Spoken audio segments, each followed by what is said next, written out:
I'm David, son of Jesse. You might know me as the guy who, well, let's just say I had a pretty big day once. Literally big. But before all that, I was just a shepherd boy, tending my father's sheep in the hills of Bethlehem. My brothers? They were the strong ones, the warriors. Me? I was the run of the litter, always left behind. But you know what? I had my own strengths. I could play a mean harp, and I was pretty good with a sling.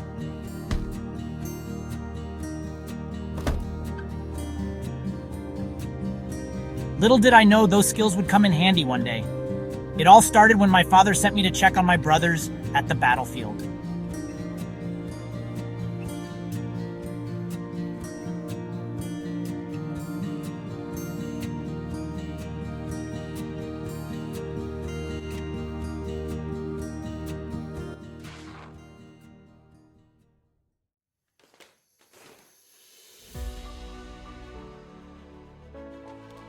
That's when I first heard him, Goliath. Who will face me in battle? I defy the armies of Israel. A giant of a man, over 9 feet tall. He was, well, let's just say he made me feel even smaller than usual. I'll go fight him. But you are just a boy, and he has been a warrior since his youth. The Lord who rescued me from the paw of the lion and the paw of the bear will rescue me from the hand of this Philistine.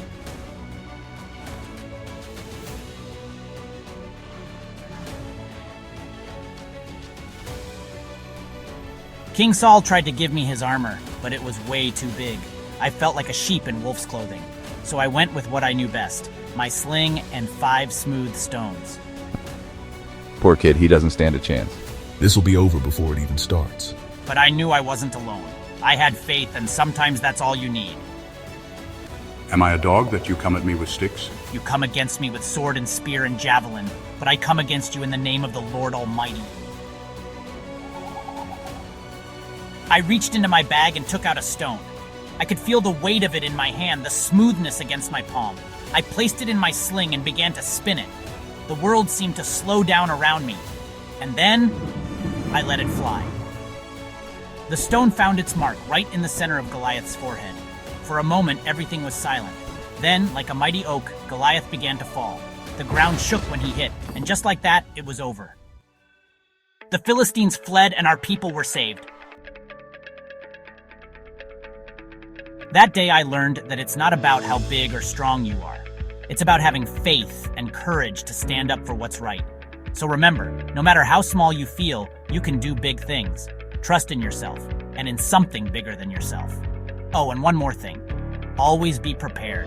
You never know when you might need to face your own giant. After all, life has a funny way of putting smooth stones in your path, right when you need them most.